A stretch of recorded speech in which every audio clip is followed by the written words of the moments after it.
So what do you call a man with a rubber toe? Roberto. Roberto.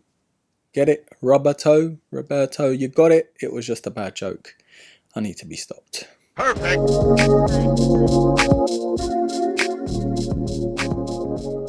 Hello there broskies, the Turk Hassan is back here on your screens with another review. But as you can tell from the title, this one is slightly different. This is of course the 12-month review to the Air Max 95 in black.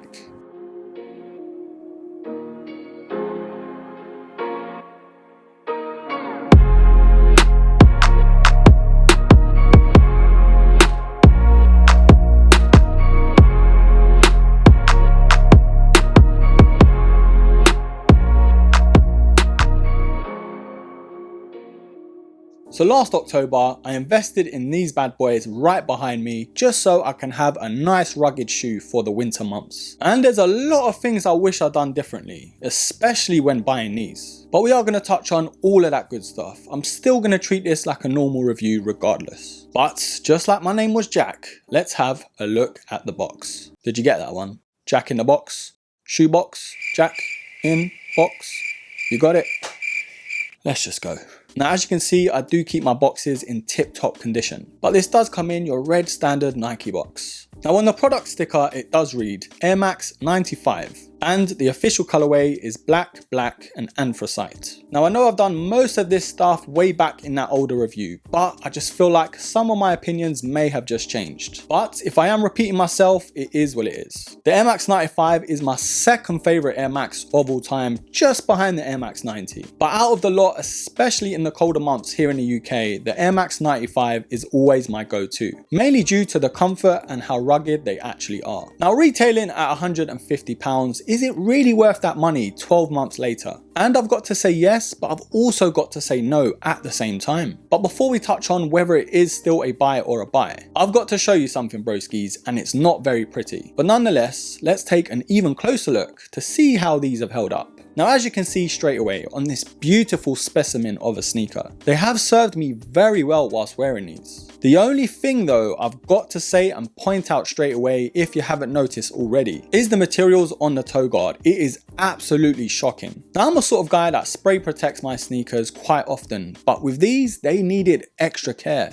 And with all the rain, with all the snow and all of that stuff, it has pretty much ruined that toe guard area. It looks like it's lost color and it's driving me crazy honestly. But let's talk about the positives and how well these have held up for me. The materials on the upper have done pretty well to my surprise. I actually thought those layers would have done a lot worse than the toe guard. But the air units, thankfully, the midsole and of course the outsole have done so well in terms of the wear and tear. The only thing getting to me is that toe guard area, but other than that, I can't really fault this sneaker. Alright broskies, have you opened your eyes yet? Because I know that wasn't a pretty sight. Even getting the B-roll shots for this video, it was driving me crazy, honestly. Every time I looked at that panel, I just wanted to pull my beard out. I was going to say hair, but you know how my hairline's set up, don't ya?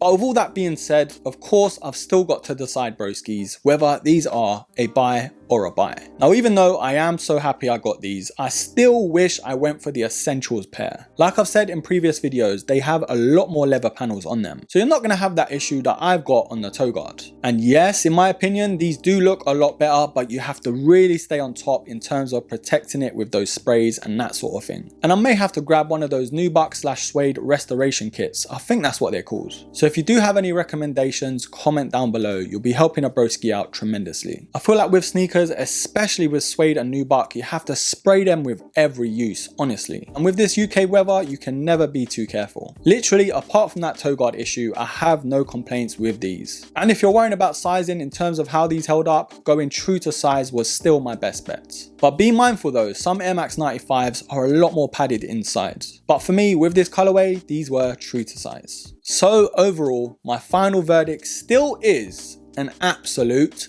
buy. But broskies, comment down below what your thoughts are on this Air Max 95. Have you copped a pair previously, or are you looking to buy some? Leave it all down below, and as always, I will be pinning the best comment. Anyways, broskies, thank you so much for watching. I hope these long-term reviews help you out a lot more, because the short-term reviews, there's only so much information you can give. So that's why I'm starting to do these 12-month reviews for you, just in case my opinion may change, whether it's for better or for worse. Anyways, don't forget to hit me up on Instagram, because I am most active over there, a little too active actually. But don't forget to like, subscribe, comment, and share. And of course, until the next episode, take care.